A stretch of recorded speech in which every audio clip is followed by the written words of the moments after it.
What's up bro, j'espère que tu vas bien. C'est Eli MLG. Aujourd'hui, je suis content de te faire cette nouvelle vidéo. Aujourd'hui, je vais te dire qu'est-ce que j'ai appris le premier mois quand j'ai démarré mon activité en tant qu'indépendant et en tant qu'entrepreneur. Donc ça se passe sur plusieurs points. La première chose, c'est que lorsque tu démarres ton activité en tant qu'entrepreneur, tu vas apprendre à vivre seul et à être seul. D'accord? Tu n'as pas de patron, tu n'as personne sur qui tu te reposer, tu te reposes que sur toi-même. Donc la première chose que j'ai appris tout simplement, c'est d'être moi-même responsable. Donc tu vas devoir être responsable de tes comptes, il va falloir que tu sois responsable de tes obligations, que tu sois responsable au niveau de la visibilité de ton entreprise, tout ce qui se passe au niveau de ton activité, tu en es le seul responsable. D'accord? Donc tu es seul et tu es responsable. La deuxième chose que j'ai appris lorsque tu démarres ton activité en tant qu'entrepreneur, c'est qu'en France, alors moi je te parle d'un point de vue français, en France, euh, il n'y a pas d'accompagnement pour les indépendants. Il faut être honnête, je suis passé par des systèmes comme Pôle Emploi. Il n'y a pas de réel accompagnement à partir du moment où tu démissionnes et que tu crées ton entreprise. Si tu es dans le cas où tout simplement tu ne démissionnes pas, mais que tu as fait une rupture conventionnelle, peut-être qu'il y a des aides qui peuvent aider, mais il y a très peu d'informations sur l'entrepreneuriat en France. En tout cas, sache une chose, c'est que peut-être sur Internet, tu as beaucoup d'informations, mais en dehors, les gens ne sont pas informés concernant l'entrepreneuriat. D'accord? Il faut que tu en sois conscient. Se lancer, c'est pas anodin. Il faut vraiment que ce soit en adéquation avec tes valeurs, avec qui tu es. Mais sache que des aides ou autres, ça n'existe pas. Ce n'est pas comme si tu étais un salarié. Tu es un entrepreneur, tu es responsable. Donc prends en compte que toute chose qui se passe au niveau de ton entreprise, ben, tu en es le seul responsable. La troisième chose que j'ai apprise quand j'ai démarré lors du premier mois, c'est que tout se paye. Tout est payant. Il faut savoir que lorsque tu démarres en tant que salarié, il y a beaucoup de choses qui sont prises en charge. Notamment, il faut savoir qu'il y a une charge patronale où le patron va tout simplement cotiser pour toi. Donc le salaire que si tu as bien remarqué, tu as un brut et un net si tu es salarié. Et le brut, mine de rien, nous, on reçoit du brut en tant qu'indépendant, mais on paye tout. On paye tout. Euh, que ce soit de la TVA, que ce soit différentes taxes, que ce soit de la domiciliation pardon, que ce soit au niveau de l'ouverture d'un compte professionnel, tout se paye. Même une mutuelle pour indépendants, tout se paye. Tout est payant. Et c'est incroyable le fait de voir tout dépenser, tout dilapider comme ça.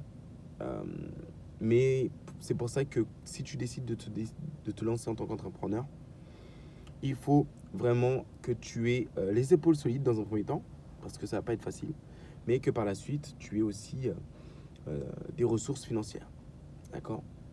Troisième chose que j'ai appris le premier mois, lorsque tu es indépendant, je ne sais pas si c'est la troisième ou la quatrième, mais en tout cas, la chose que j'ai apprise quand je me suis lancé aussi le premier mois, c'est que je me suis rendu compte que tu as la possibilité, en fonction de ta charge de travail, de pouvoir toucher plus d'économies et de jongler sur différentes casquettes.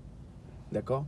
Donc, tu as la possibilité de pouvoir cumuler différentes missions, que ce soit du développement web, que ce soit, je sais pas, du web design, que ce soit de la livraison. Tu es capable de pouvoir tout simplement avoir plusieurs casquettes et ça n'est pas limité.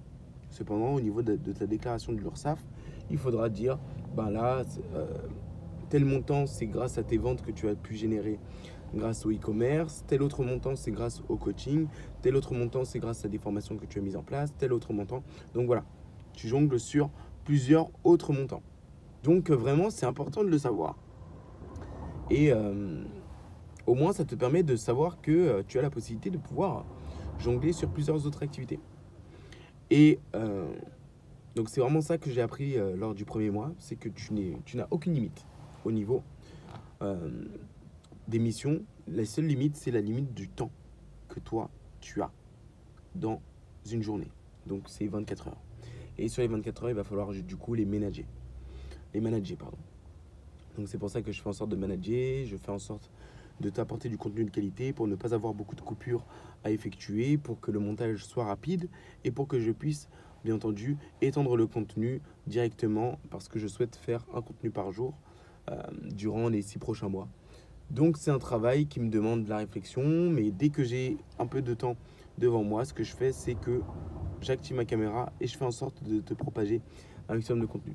Donc voilà les réalités que tu vas apprendre durant le premier mois. D'accord. Et je vais t'en donner un sixième pour que tu puisses encore apprendre de cette activité. C'est que le mois de juillet, août est la période la plus creuse en tant qu'entrepreneur. C'est la période la plus dure et la plus difficile que tu vas affronter. D'accord.